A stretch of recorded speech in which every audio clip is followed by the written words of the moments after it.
Gary Sanchez is a very, very controversial player, I guess, amongst Yankee fans, which, you know, I don't like the word controversial here because it's really just about baseball, but there's not really another word I could use. I guess I could use the word divisive. I think that's maybe a more accurate word here, because Gary Sanchez definitely gets a wide range of opinions from what is a very large fan base.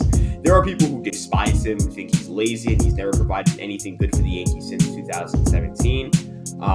And then there are people who think he's a good hitter and that, the defense isn't as bad as many people say it is, and that he is a good catcher and that he's a borderline top 10 catcher or even better than that. And I guess it's kind of, with Yankee fans, kind of hard to find that middle ground of like, I don't think he sucks, but I also don't think he's a top 10 catcher.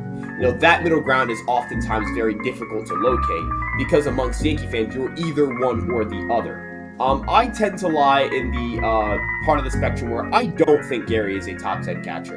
And I don't think that Gary Sanchez is an elite player or anything like that. I think Gary Sanchez is also not the worst catcher in the league, nor is he bottom 10. I think he's a solid catcher. I think he's a solid baseball player. But I just do not think he's a top 10 catcher. But at the same time, that doesn't mean he's lazy or that he doesn't care about baseball or that he's a slob.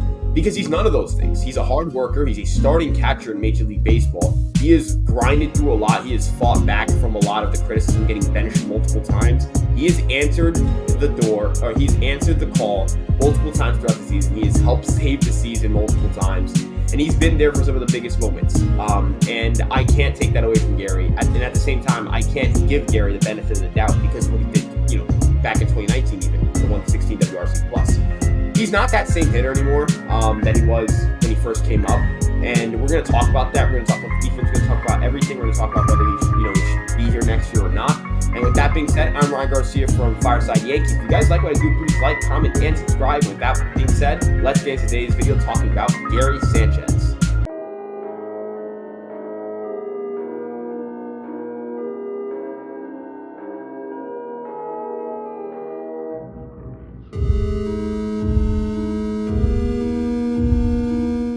So let's take a quick look at Gary Sanchez's stats so far on the season.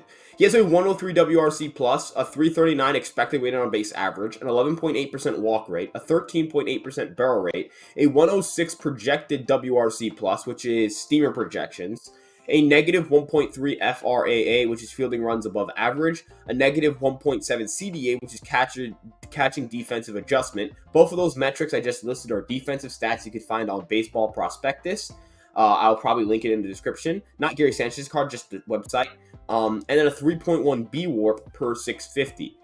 B warp is the WAR metric used by Baseball Prospectus. I use theirs for catchers because catching defense is not as it's a lot more complicated than most people think, and it's more complicated than what's on Baseball Reference for sure. And way more complicated than what's on Fangraphs. Baseball Reference WAR for catchers is horrific. F WAR for catchers is usually not great, but B warp or Baseball Prospectus WAR for catchers is really, really good. And per 650 adjusts it for 650 plate appearances. So with that being said, the numbers say kind of what I would say about Gary. He is a solid catcher. A 3-win player over 650 plate appearances is not a great player, nor is it a top 10 catcher, but it's definitely not bottom 10. It's definitely not a bad player. It's definitely not a terrible player or a lazy player or this or that or whatever, negative label you're going to give Gary. If you can't criticize a player without giving them every possible, without calling them lazy, you really shouldn't be talking about baseball. If we can't criticize Gary Sanchez without calling him lazy, if we can't praise Gary Sanchez without calling him a top 10 catcher, we're really doing ourselves an injustice because we're just trying to push it to two extremes when there's really just a middle ground. And for most arguments, there is always the middle ground, and that's usually where things tend to lie. The truth tends to lie. His projected WRC plus just really isn't great. A 106 is definitely very good for a catcher, but when we're talking about a guy who doesn't play great defense, you usually want to be in the 130s maybe. If you want to be an elite catcher. Now, if you want to be just a top 10 catcher, you could put yourself probably at 125 with Gary Sanchez's defense, and that's definitely top 10.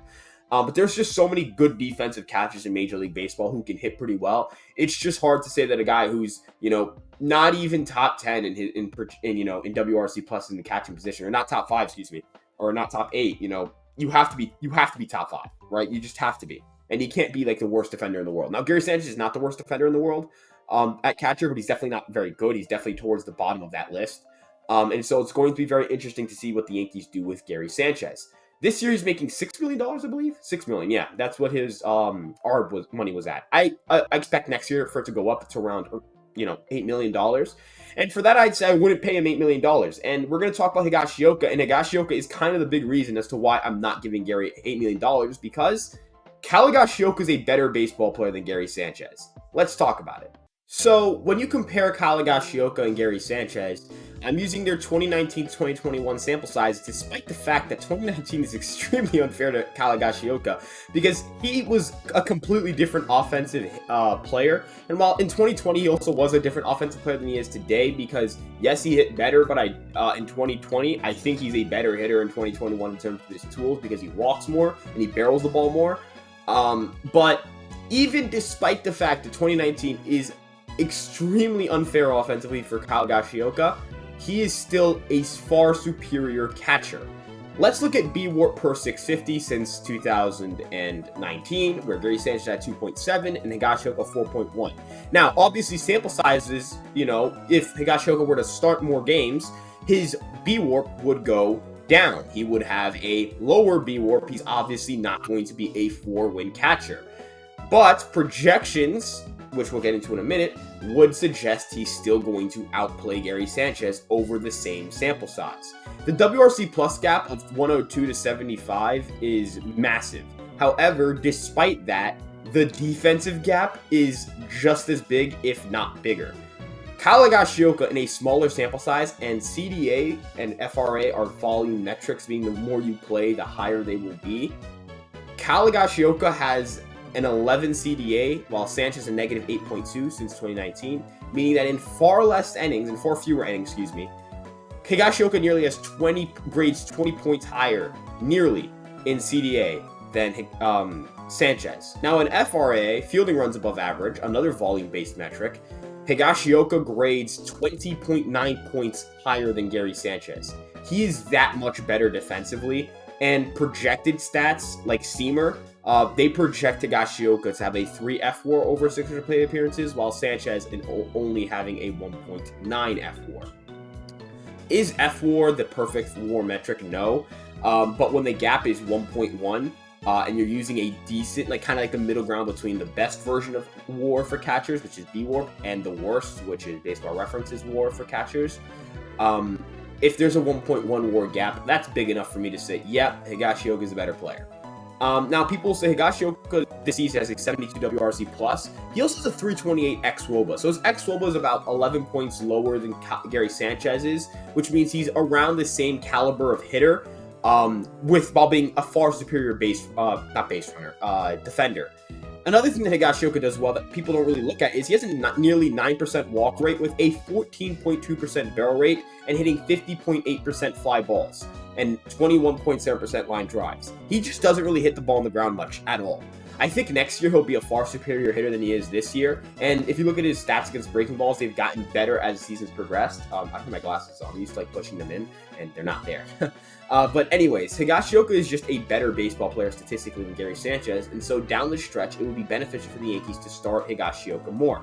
Sanchez can come in and pinch hit on occasions, but if you want to play the best player and have the best team on your field at all times, Higashioka should be the starting catcher. And then over the offseason, the Yankees should figure out a way to move Gary Sanchez and get a left-handed catcher to platoon with Higashioka, because Higashioka struggles with right-handed pitching. Preferably one, obviously, who can frame. It really doesn't solve much if you get one who doesn't frame, because then you just be wasting the, giving away Gary Sanchez. But Sanchez is going to be making around $8 million next year, and he's not worth that money, most likely, considering that Higashioka makes significantly less money. I don't think he hits arbitration until... Yeah, he doesn't get arbitration until next year, and this year he made $594,000 towards a luxury tax, so this next year will probably make around $1.5 million, let's say. If he's a $1.5 million player and he's a better player than the $8 million player, you should keep that $6.5 million and invest it elsewhere and just roll with Higgy. So with that being said, that'll wrap up today's video. I know this was a little bit of a longer one, but I think Higashioka and Sanchez are very interesting topics. I think Sanchez it's a lot more complicated than just player X is lazy or player X is very good. There's always a middle ground. You always have to try to find that middle ground. You always have to try to be as objective as possible. I love Gary Sanchez. Great guy, been a part of so many great memories for me, and I love him so much, but stats are stats, and I've got to be as objective as possible, and Higashioka currently should start for the New York Yankees. I'm Ryan Garcia from Fireside Yankees. I'll see you guys next video. Ryan, out.